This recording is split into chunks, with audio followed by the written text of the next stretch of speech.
बिस्मिल्लाहिर्रहमानिर्रहीम। उहुद की लड़ाई। उहुद एक पहाड़ का नाम है। यह पहाड़ मदीना के उत्तर पश्चिम नॉर्थ वेस्ट में लगभग 2 मील की दूरी पर है। बद्र की लड़ाई इस पहाड़ की घाटी में हुई। दुश्मनों की फौज इसी घाटी के सिरे पर मदीना के आमने सामने इकट्ठा हुई। 3000 आदमी थे। 700 इनमें से जीरा पहने हुए थे। 200 घोड़े साथ थे। 70 औरतें थी। औरतें दफ बजा बजा कर गाती और बद्र की लड़ाई में मारे जाने वाले के नाम लेकर बैन करती थी।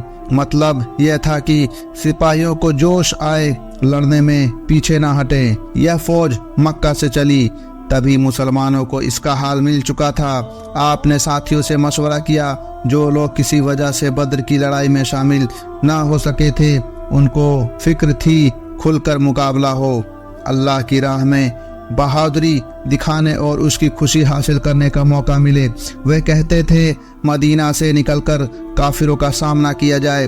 आपकी अपनी राय आबादी में रहकर लड़ने की थी।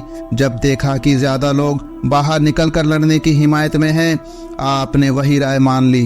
अक्सर ऐसा होता था कि अगर किसी मौके पर अल्लाह का कोई खास हुक्म ना होता तो आप उसी राय के मुताबिक काम करते जिसकी तरफ ज्यादा लोग होते। आपके साथियों का भी यही ढंग था कि अपनी राय उस वक्त तक जाहिर करते रहते जब तक मालूम ना हो जाता कि अल्लाह और उसके रसूल के हुक्म से उनकी राय टकरा रही है। मुसलमानों की फौज में कुल 700 आदमी थे। उनमें से सिर्फ 100 जिराह पहने हुए थे और इतने आदमियों के बीच सिर्फ 2 घोड़े थे। इन लोगों ने उहुद के जड़ में मोर्चा लगाया। पहाड़ उनकी पीठ पर था। 50 तीरंदाज थे। आपने उनको एक छोटे से टीले पर मुकर्रर किया और कहा, तुम यह देखते रहो कि पीछे से हमला ना होने पाए। तीरों की बौछार से दुश्मन को करीब ना आने दो। होशियार रहना। अपनी अपनी जगह हरगिज न छोड़ना। जब तक अपनी जगह पर जमे रहोगे हमारा पल्ला भारी रहेगा। अगर तुम देखो कि गिद्ध हमारी बोटियां नोच रहे हैं तो भी अपनी जगह ना छोड़ना। लड़ाई शुरू हो गई। बद्र की तरह आज भी मुसलमानों का पल्ला भारी था। हजरत अली रजी अल्लाह अन्हो, साद बिन अबी वक्कास रजी अल्लाह अन्हो और दूसरे मुहाजिर और अंसार अपनी तलवार के जौहर दिखा रहे थे। हजरत अबू दुजाना अंसारी का तो यह हाल था कि तलवार मुड़ जाती तो उसको पत्थर पर तेज करते और फिर दुश्मनों पर टूट पड़ते। कोई न था जो काफिरों का झंडा हाथ में लेकर सीधा खड़ा हो सकता। जिसके हाथ में झंडा पहुंचता, इन बहादुरों की तलवारें मौत की तरह उसके सिर पर जा पहुंचती और वह जहन्नम की राह लेता। आखिर में दुश्मन फौज में अफरा तफरी फैल गई। लोग तितर बितर हो गए और सिर पर पांव रखकर भागने लगे। यही वह नाजुक मौका था जब मुसलमान अपने सरदार का हुक्म भूल गए। मामूली सरदार नहीं, अल्लाह का रसूल, जिसके हुक्म के खिलाफ चलकर फायदे की उम्मीद कभी नहीं की जा सकती। इंसान की कमजोरी फर्ज की अदायगी पर गालिब आ गई। तीरंदाजों ने अपनी जगह छोड़ दी और गनीमत का माल जमा करने में लग गए। हजरत खालिद बिन वलीद उस वक्त तक मुसलमान नहीं हुए थे। दुश्मनों के सवार दस्ते की कमान उनके हाथ में थी। तीर अंदाजों का हटना था कि वह अपने बचे खुचे साथियों समेत पीछे पहुंचे और हमला कर दिया। मुसलमान तो गनीमत का माल जमा करने में लगे हुए थे। वह समझ बैठे कि लड़ाई खत्म हो गई और सच तो यह है कि खत्म ही हो गया था। अगर तीर अंदाज दस्ता अपनी जगह ना छोड़ता, अचानक जो हमला हुआ तो बौखला गए। दोनों फौजें एक दूसरे से ऐसी गड़बड़ हुई कि किसी की सुध नहीं रही। इसी हंगामे में एक शख्स ने हजरत मुसअब बिन उमैर को शहीद करके यह खबर उड़ा दी कि वह दुष्ट नबूवत का चिराग बुझाने में कामयाब हो गया। इस खबर ने मुसलमानों की रही सही अकल भी गुम कर दी। बड़ी अफरा तफरी फैल गई। अब कुछ लोग जिन्हें असली हाल नहीं मालूम था, यह सोचकर घुस गए कि आपके बाद जीना बेकार है। उहुद की इस घाटी में अपने प्यारे नबी पर कुर्बान हो जाना है, लौटकर मदीने नहीं जाना है। मुहाजिर और अंसार में से 14 बहादुर आपके चारों तरफ घेरे बांधकर खड़े थे और दुश्मनों को आपके चारों तरफ से रोक रहे थे। आप पर कुर्बान हो जाने के सआदत के आगे जिंदगी की पूंजी उन्हें मालूम जान पड़ती थी, इसलिए उन्हें यकीन था कि इस तरह उन्हें जन्नत मिल जाएगी। दुश्मन आपके करीब पहुंच गए, उनके पथराव से आपके दांत शहीद हो गए, खुद की कड़ियां चेहरे में धंस गई, उनसे खून बहने लगा। ऐसे में किसी ने कहा, ऐ अल्लाह के रसूल, इन मरदूदों को बद्दुआ कीजिए, खुदा इनको तबाह करे। आपने जवाब दिया, मैं दुनिया के लिए रहमत बनाकर भेजा गया हूँ, बद्दुआ देना मेरा फर्ज नहीं है। ऐ अल्लाह, मेरी कौम के लोगों को सीधा राह दिखा, ये लोग नादान हैं। लड़ाई खत्म हो गई। दुश्मनों को जितनी कामयाबी भी हुई, बद्र के तजुर्बे की वजह से वे उसको भी ज्यादा समझते थे। मदीने पर हमले की हिम्मत ना हुई, डर था कि जीत कहीं हार में ना बदल जाए। दुश्मनों की औरतों ने बद्र के इंतकाम में मुसलमानों की लाशों से भी बदला लिया, उनके नाक कान काट लिए। हिंदा हिंदा, हजरत मुआविया की माँ ने इनसे फूलों का हार बनाया और अपने गले में डाला। हजरत हमजा की लाश पर गई और उनका पेट चीर कर कलेजा निकाला और चबा गई, लेकिन तकलीफ से हलक से नीचे उतर ना सका, इसलिए उगल देना पड़ा। इस लड़ाई में बहुत सी मुसलमान औरतों ने भी भाग लिया। हजरत आयशा और हजरत उम्मे सुलेम, जो हजरत अनस की माँ थी, घायलों को पानी पिलाती थी। ठीक उसी वक्त जब दुश्मनों ने पूरे जोर से हमला कर दिया था और आपके साथ सिर्फ गिने चुने बहादुर रह गए थे, हजरत उम्मे अम्मारा आपके पास पहुंची और अपनी जान जोखिम में डालकर आपकी हिफाजत करने लगी। दुश्मन जब आपकी तरफ बढ़ते तो तीर और तलवार से रोकती। इब्ने कुमैया जब आपकी तरफ पहुंच गया तो हजरत उम्मे अम्मारा ने बढ़कर रोका, उसके कंधे पर घाव लगा और गड्ढा पड़ गया। उन्होंने भी तलवार मारी, लेकिन वह दोहरा ज़िरा पहने था, इसलिए घायल नहीं हुआ। हजरत सफिया, हजरत हमजा की बहन, हार की खबर सुनकर मदीने से निकली। आपने उनके बेटे हजरत जुबैर को बुलाकर समझाया कि ये हमजा की लाश ना देखने पाए। हजरत जुबैर ने आपका पैगाम सुनाया, बोली कि मैं अपने भाई की खबर सुन चुकी हूँ, लेकिन खुदा के रास्ते में यह कोई बड़ी कुर्बानी नहीं। आपने इजाज़त दे दी, लाश पर गई। औरत का दिल प्यारे भाई के टुकड़े बिखरे हुए थे, लेकिन सिर्फ इतना कहकर चुप हो रही। हम सब अल्लाह के हैं और उसी की तरफ पलट कर जाना है। अंसार में से एक औरत ने, बाप, भाई, शौहर सब इस लड़ाई में मारे गए थे। बारी बारी इन तीनों हादसों की खबर उनके कानों में पड़ी, लेकिन हर बार वह सिर्फ यही पूछती थी कि रसूलुल्लाह सल्लल्लाहु अलैहि वसल्लम कैसे हैं। जब यह मालूम हुआ कि आप खैरियत से हैं तो करीब आकर उन्होंने आपका मुबारक चेहरा देखा और पुकार उठी, आपके होते सब मुसीबतें हल की हैं। मुसलमानों की तरफ 70 आदमी मारे गए, जिनमें ज़्यादा तादाद अंसार की थी, लेकिन मुसलमानों की फ़कीरी का हाल यह था कि इतना कपड़ा भी ना था कि शहीदों को पूरा कफन दिया जाता। हजरत मुसअब बिन उमैर आपके एक बड़े प्यारे साथी थे। उनके कफन का कपड़ा इतना छोटा था कि पाँव छुपाया जाता तो सिर खुल जाता और सिर ढाका जाता तो पाँव खुल जाता।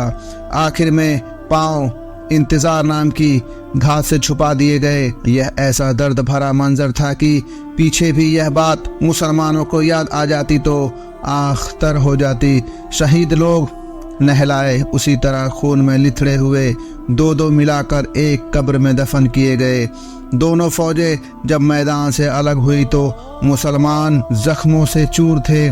फिर भी यह समझकर कि अबू सुफियान मुसलमानों को हारा हुआ समझकर दोबारा हमला ना करे, आपने मुसलमानों को खिताब करके कहा, कौन इनका पीछा करेगा। जल्दी ही 70 इंसानों का एक गिरोह इस काम के लिए तैयार हो गया। अबू सुफियान उहुद से चलकर रोहा एक जगह पर पहुंचा।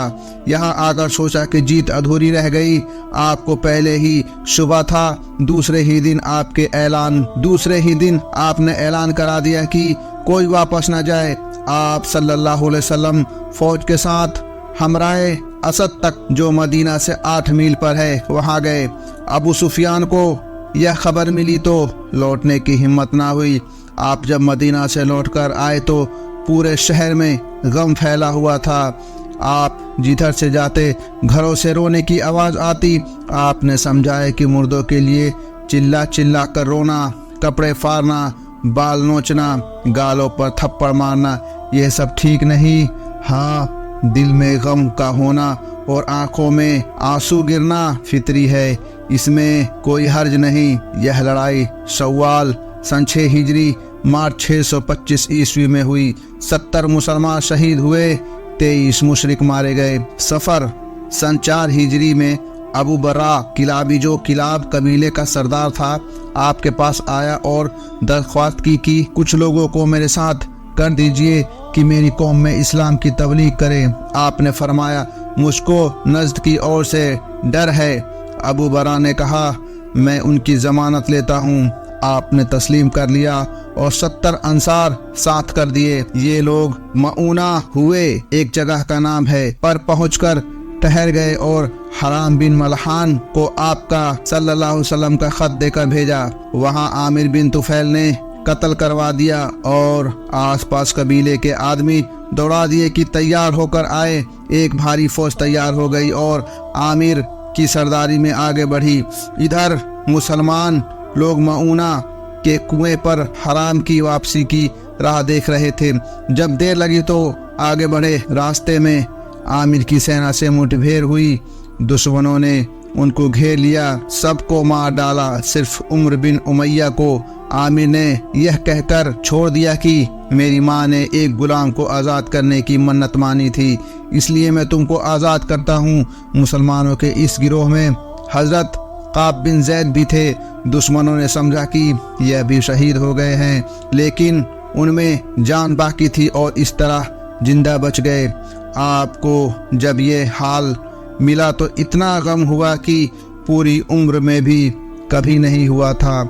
हजरत अम्र बिन उमैया ने वापसी में रास्ते में बनी आमिर के 2 आदमियों को मार डाला, जिनको आप अमान दे चुके थे, लेकिन उनको पता न था। जब आपने यह सुना तो उन दोनों का हर्जाना चुकाने का ऐलान कर दिया। ऊपर यह बात आ चुकी है कि हजरत अम्र बिन उमैया जब मऊना के कुआं के हादसे से बचकर आ रहे थे तो 2 काफिरों को, जिन्हें आप सल्लल्लाहु अलैहि वसल्लम अमान दे चुके थे, अनजाने में मार डाला था और आपने अरब की रस्म के मुताबिक जान का बदला देने का ऐलान कर दिया था। शुरू में यहूदियों से जो सुलह हुई थी उसके मुताबिक बदला देने में उनको भी हिस्सा लेना था। इसके बारे में बातचीत करने के लिए आप उनके यहाँ गए। इधर आपसे बातचीत हो रही थी, उधर यहूदियों ने एक शख्स को इशारा कर दिया कि ऊपर से आपके ऊपर एक भारी पत्थर लुढ़का दे, लेकिन अल्लाह ने यह बात आपको बता दी और आप उठकर चले आए। उन्होंने फिर आपको बुलाया। आपने कासिद भेजा कि अब मुझको तुम पर भरोसा नहीं, समझौता करो तो तुमसे बातचीत की जा सकती है। पुराना समझौता खत्म। यहूदियों की एक शाख बनु कुरैजा ने नया समझौता कर लिया। बनु नजीर के पास बड़े बड़े गढ़ थे, वे इस घमंड में अकड़ते रहे। आखिर में आपने उन गढ़ों पर घेरा डाला। 2 हफ्तों तक वे अपने गढ़ों में बैठे रहे, फिर खुद ही आपसे यह दरख्वास्त की कि हमको अपने माल असबाब समेत निकल जाने की इजाज़त दी जाए। आपने इजाज़त दे दी, लेकिन शर्त के साथ कि हथियार के कोई चीज़ ना ले जाएं। दूसरी चीज़ें जितनी ले जाना मुमकिन हो ले जा सकते हैं। जाने लगे तो किवाड़ और चौखट तक उखाड़ ले गए, दीवारें तक सालिम ना छोड़ी, घर जमीन के बराबर कर दिए। जलन यह थी कि मुसलमान उनसे फ़ायदा ना उठा सके। मदीने से यह लोग निकलकर खैबर में और इनमें से कुछ जाकर शाम में बस गए। छोड़ने को तो इन लोगों ने मदीना छोड़ दिया, लेकिन वहाँ के हरे भरे बागों और लहलहाते हुए खेतों का ध्यान आता तो कलेजे पर सांप लौट जाता। दुश्मनी की आग भीतर ही भीतर सुलग रही थी। मुसलमानों को नीचा दिखाने की ख्वाहिश एक लम्हे के लिए भी उनके दिल से नहीं निकलती थी। आखिर में सव्वाल 5 हिजरी फरवरी 627 ईस्वी में उन्होंने अपनी जैसी कर भी ली। दोस्तों, इसका अगला पार्ट 8 जो बहुत जल्द अपलोड किया जाएगा, जिसका टॉपिक होगा खंदक की लड़ाई। अपना बहुत ख्याल रखें और नमाज ज़रूर कायम करें, क्योंकि यह अल्लाह के नबी मोहम्मद सल्लल्लाहु अलैहि वसल्लम की आंखों की ठंडक है। वीडियो पसंद आए तो लाइक करें, कमेंट करें, शेयर और सब्सक्राइब करना बिल्कुल ना भूलें। السلام علیکم ورحمۃ اللہ وبرکاتہ۔